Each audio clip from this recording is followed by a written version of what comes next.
Welcome to the deep dive.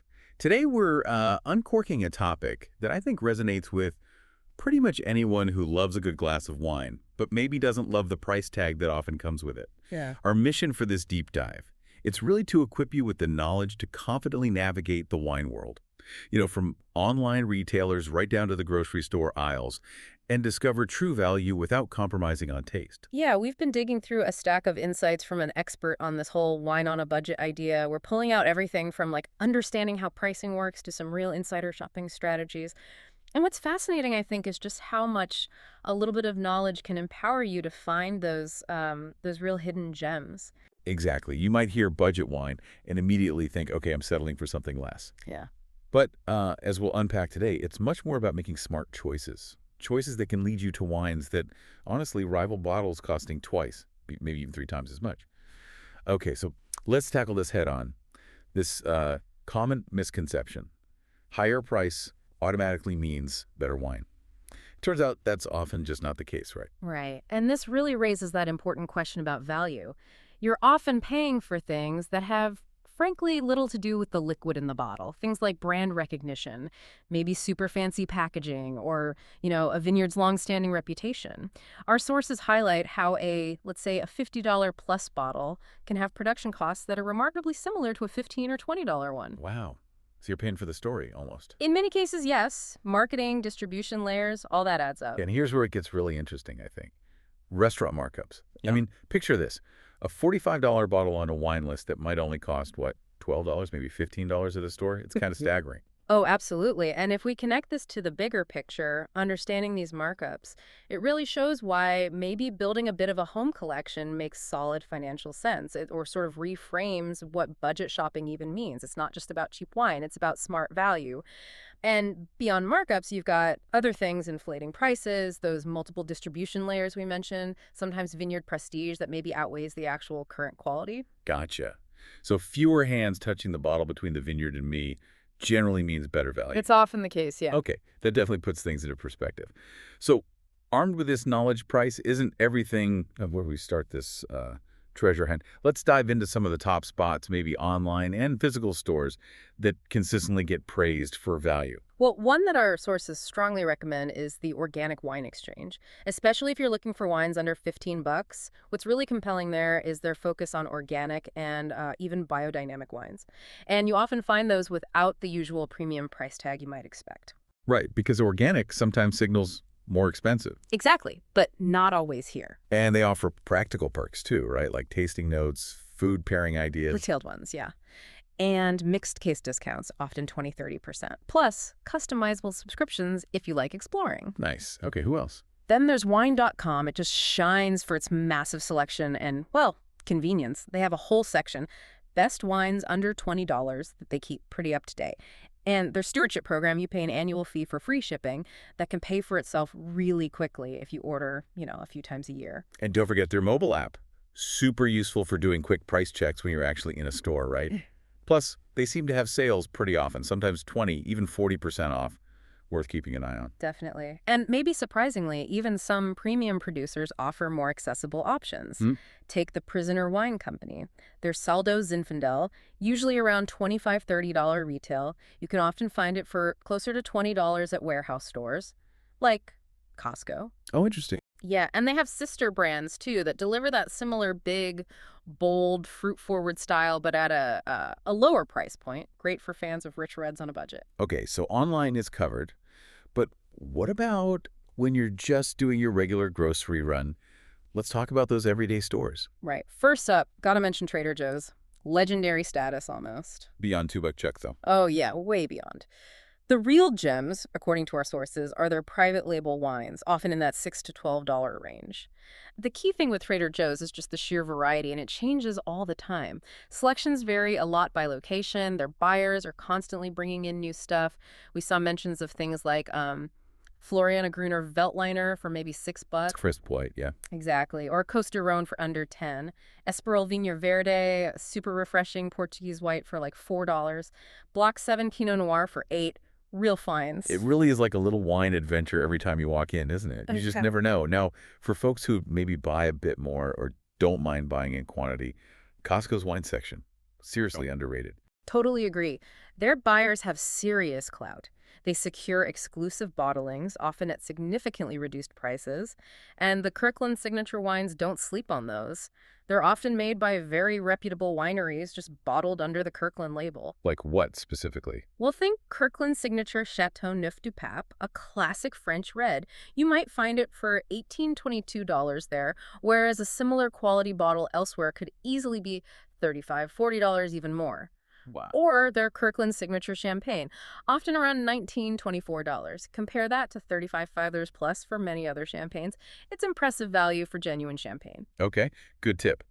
And finally, what about Target? Are they in the game? They are actually. Target's really stepping up. Their own Good and Gather line has some decent budget options, and they Mhm. do those buy two, get one free deals pretty frequently, which can make things even cheaper. Especially if you have their red card for that extra 5% off. Adds up. Exactly. Makes it a really convenient, accessible option. All right, so we know where to look. But let's talk strategy. How do you build a smart wine collection on a budget? It's not just about grabbing deals, it's about being smart, right? Right. And what's really impactful here, based on the insights, is focusing more on regions than just specific grape varieties. This approach can unlock incredible value because you start looking beyond the really famous, heavily marketed names. Okay, like where? Give me some examples. Think Portugal, places like the Douro or Alentejo. They make these fantastic, often powerful reds. Spain, look at Jumilla, known for Monastrell, or Yep. southern Italy, Puglia, Sicily. They have amazing indigenous grapes, make really vibrant, food-friendly wines. And the idea is these places offer similar quality to, say, Bordeaux or Tuscany, but without the big price tag. Often, yes. Less global demand keeps prices more reasonable. You can find genuinely complex, even age-worthy Portuguese reds for under $15. It's amazing. Okay, that's a great tip. Explore the less trodden path. What else? The mixed case strategy. It's brilliant. You usually get a discount, maybe 10, sometimes 20%, just for buying 12 bottles. And it forces you to try different things too. Exactly. It encourages variety while saving you money. Our sources even suggested a kind of formula for a mixed case. Oh, yeah. Like what? Something like maybe 4 crisp, easy-drinking whites for weeknights, 4 versatile, medium-bodied reds for, pizza night or casual dinners, maybe 2 sparkling wines, because you always need bubbles on hand, right? Always. And maybe 2 slightly more special bottles, perhaps, for when friends come over. It ensures you've got something for every occasion. That's smart. Very practical. Yeah. Okay, another tactic. Seasonal shopping. When are the absolute best times to snag those deals? You want to look for those end-of-season clearances. Think late January, right after the holidays, stores are clearing out stock. Late August is another good time as they're making space for the new harvest wines. And right after major wine events or local festivals sometimes. Okay. Retailers need to move inventory. Precisely.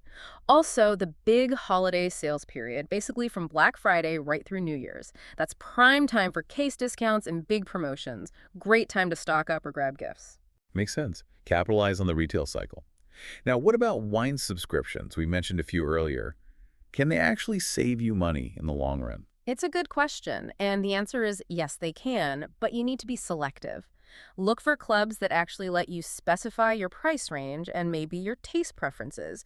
The real value often comes from the smaller, more curated clubs. They often source directly from producers, cutting out the middlemen. Ah, so they pass those savings on. Potentially, yes. Think companies like Wine Awesomeness, Wink, First Leaf, Organic Wine Exchange. Those are examples worth checking out. And definitely take advantage of trial periods or those intro offers, right? Test the waters before committing. Absolutely. Low-risk way to see if it fits your needs and budget. Okay, so we know where to buy, how to buy strategically. Let's talk about actually enjoying these wines, getting the most out of your budget finds, especially with food. Yeah, and what's really great about exploring budget wines is how it kind of empowers you to experiment more freely. You can try different food pairings without that nagging worry of, oh no, I'm wasting this expensive bottle if it doesn't work. That's so true. Less pressure. Exactly. Our sources mention pairings like those robust Portuguese reds with grilled meats, or maybe a Spanish garnacha, that juicy red with pizza. They're often really food-friendly and forgiving. The lower cost just encourages you to ply around and learn what you like. Love that. And thinking about entertaining, say you're having, I don't know, 8 people over for dinner. How do you build a versatile little collection for that without breaking the bank? Good question. For a party that size, the advice is aim for variety but keep it smart. Maybe have 2 or 3 bottles of a crisp white like an Albarino from Spain or that Vinho Verde from Portugal. Zesty, refreshing. Then 3 or 4 bottles of a versatile red, something medium-bodied, approachable, like a Côte du Rhône or maybe a Chianti, and definitely have at least one sparkling option, Prosecco, Cava, something like that. So everyone finds something they like. Right. It ensures variety, keeps guests happy, and you can do it all pretty affordably following the tips we've discussed. Perfect. Now, for listeners who want to really level up, go beyond the basics. Yeah. Any advanced money-saving strategies? Definitely. Loyalty programs at your favorite shops are key. They often give you early access to sales, maybe birthday discounts, points that add up to free bottles. Get those points? Yeah. And use technology. Wine apps like Vivino are fantastic for quick price comparisons and checking ratings right there in the aisle. Wine Searcher is another great tool. It helps you find the absolute lowest price for a specific bottle, sometimes locally or online. Oh, I use that one. It's great. It is. And even just following certain wine bloggers or influencers online, sometimes they get tipped off to limited time deals or flash sales you wouldn't hear about otherwise. It's about kind of getting into the network. Becoming a savvy insider. Okay, last big piece. Developing your palate. How can we learn to evaluate budget wines fairly, recognizing quality even at a lower price point? That's crucial. The key is learning to recognize the signs of a well-made wine, regardless of price. You're looking for things like good balance, meaning the fruit, acid, tannin, alcohol all feel harmonious, clean flavors, no weird off notes, and just a pleasant finish. You're not necessarily looking for layers of complexity you might find in a $100 bottle. Right, manage expectations. Exactly. But you can find purity of fruit, vibrancy, maybe good acidity that makes it refreshing. A well-made budget wine often shines by just doing the simple things really well. And understanding basic wine terms helps too. It lets you talk to shop staff more effectively, read tasting notes, and figure out if a $10 bottle actually matches the style you enjoy. So putting this all together, Yeah. after diving deep into all these insights, what's the big takeaway? It really feels like finding incredible wines on a budget isn't just, possible. It's actually this rewarding journey of discovery. Yeah, absolutely. I think the bottom line is the best deals often come from building relationships with retailers, with regions you learn to trust. Staying curious is key. And just having an open mind. Price really, truly doesn't determine pleasure. Sometimes it even gets in the way. So let's recap maybe our top 5 rules for budget wine success. First, explore those unfamiliar regions. Portugal, southern Italy, parts of Spain. Huge value there. Second, build relationships with your local wine shop staff. Their recommendations can be gold. Third, take advantage of those case discounts and definitely the seasonal sales. Stock up strategically. Fourth, try before you buy whenever possible. Tastings are your friend. And fifth, keep an open mind. New producers, different grapes, styles you haven't tried. That's where the magic often happens. Which really leads to an important question for you to think about. How might your next budget wine discovery change how you think about value? Not just in wine, but maybe in other things you buy too. You consider this, the wine world is just immense and it's packed with incredible values if you just know where to look, what questions to ask. So what hidden gem, what surprising bottle might you uncork tonight that could delight both you and maybe your wallet the most?